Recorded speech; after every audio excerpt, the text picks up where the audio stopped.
આજે આપણે જોવાના છીએ ધોરણ 11 ભાવિકનું અસાઇનમેન્ટ, એમાં અકાઉન્ટ એટલે કે નામાના મૂળ તત્વ, વિભાગ એ અને વિભાગ બી. બરાબર. ચલો, નામાના મૂળ તત્વમાં દ્વિતીય પરીક્ષામાં તમારે પહેલો ભાગ આખો એટલે 1 થી 11 ચેપ્ટર અને ભાગ 2માં 1 થી 8 ચેપ્ટર પૂછાવાના છે. બરાબર. ચલો વિભાગ એ સ્ટાર્ટ કરીએ.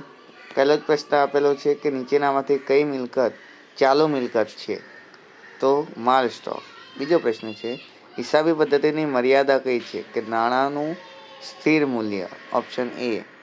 ત્રીજો પ્રશ્ન આપેલો છે કે વેપારી ધંધાનો માલ રોકડેથી કે શાક પર મેળવે તેને શું કહે છે?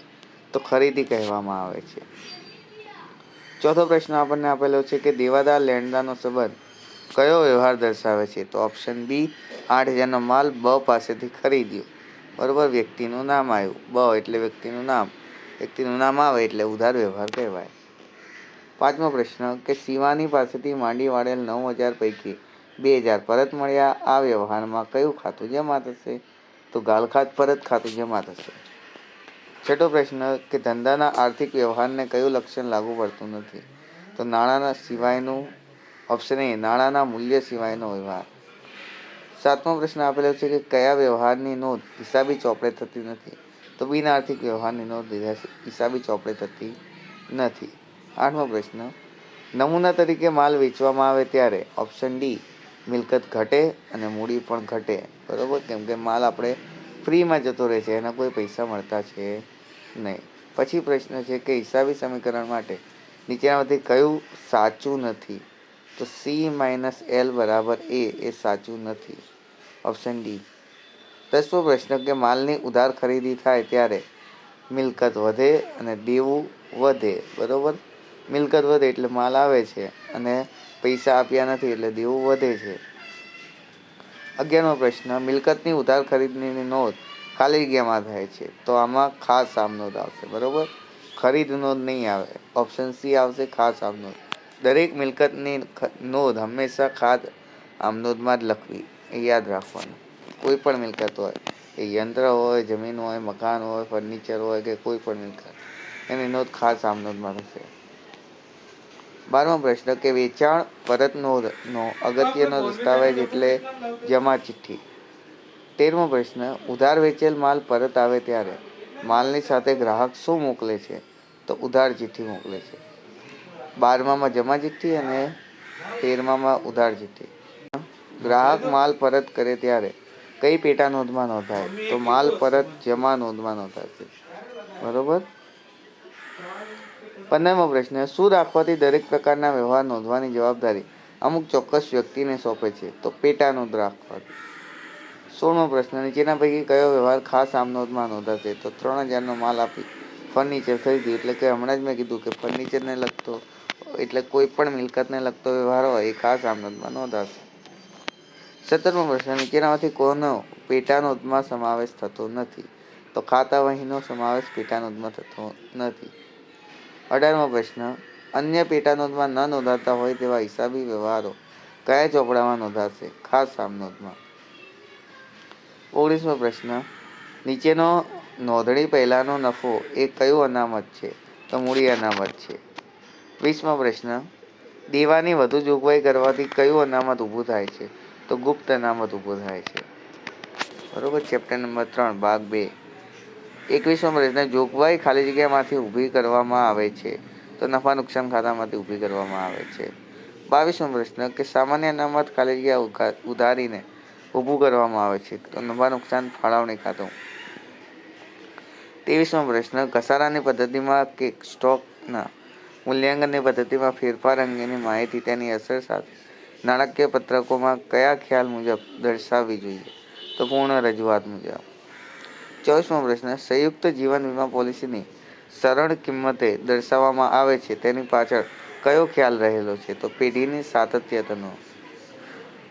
26મો પ્રશ્ન નમૂના તરીકે મફત મળેલ માલની કિંમત નોંધ થતી નથી, આ ખ્યાલ કોણે આપ્યો?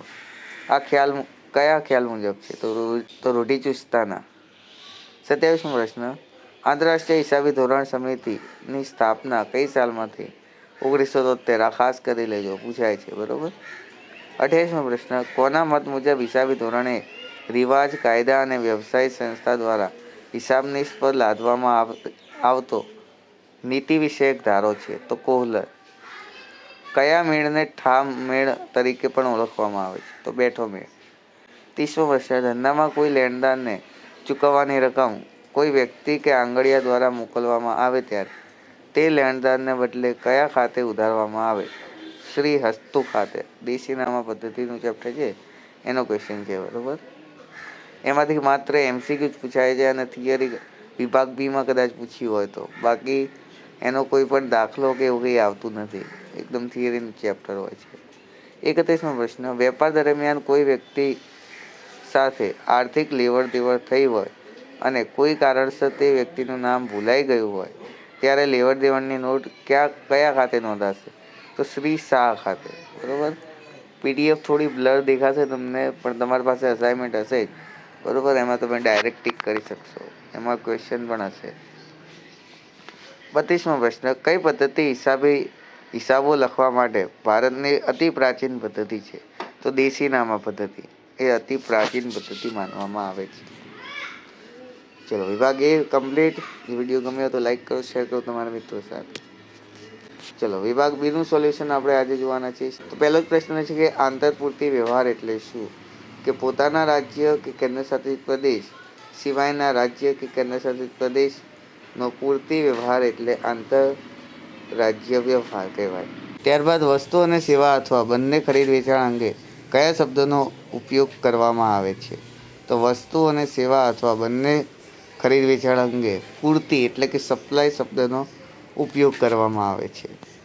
ત્રીજો પ્રશ્ન ખાસ પૂછાઈ શકે છે કે વસેકના દર વર્તમાન સ્લેબ કયો છે? એટલે કેટલા ટકા GST ઉઘરાવવામાં આવે છે?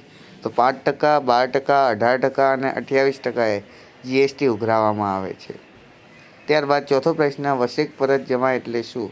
તો ખરીદ પરત ચૂકવવામાં આવેલ વસેક વેચાણ પર ચૂકવવાપાત્ર વસેકમાંથી બાદ મળે છે તેને વસેક પરત કહેવામાં આવે છે. પાંચમો પ્રશ્ન પેટાનોંધના 2 ફાયદા જણાવો.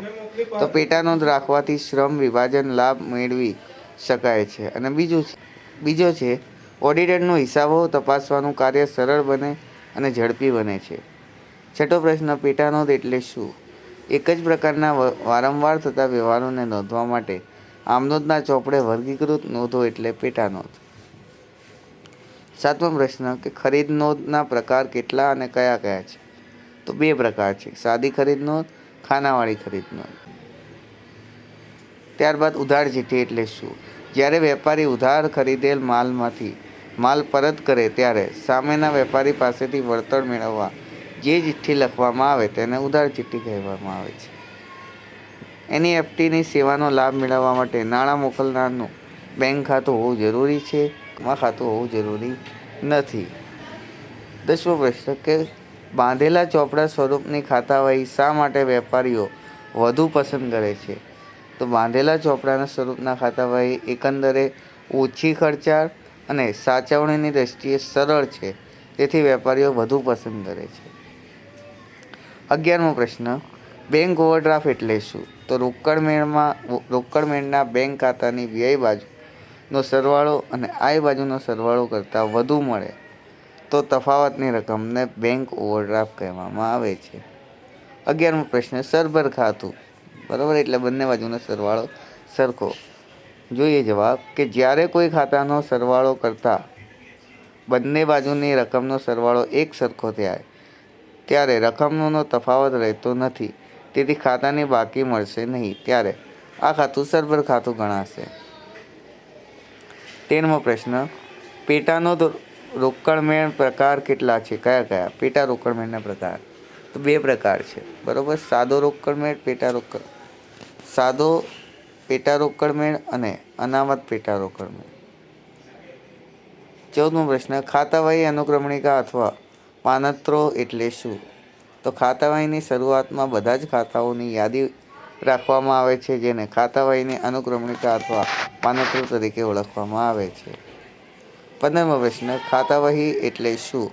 તો ખાતાવહી એટલે ધંધામાં રાખવામાં આવતા એવા ચોપડાઓ કે જેમાં આમનોંધ કે પેટાનોંધને આધારે ઉપસ્થિત થતા વિવિધ ખાતા રાખવામાં આવતા હોય જે ચોપડાઓમાં જુદા જુદા ખાતા તૈયાર કરવામાં આવે છે તે ચોપડાઓને ખાતાવહી કહેવામાં આવે છે.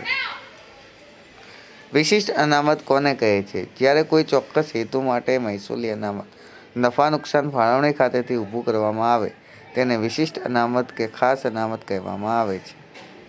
સિંકિંગ ફંડ 2 ઉપયોગો જણાવો.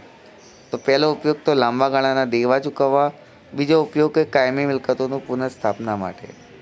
18મો પ્રશ્ન કે અનામતના 2 પ્રકાર મહેસૂલી અનામત અને મૂડી અનામત. મહેસૂલી અનામત કોને કહેવામાં આવે છે? જે નફો માલના ખરીદ વેચાણ અને ધંધાની અન્ય પ્રવૃત્તિઓમાંથી ઉદ્ભવેલો હોય તે મહેસૂલી નફો કહે છે.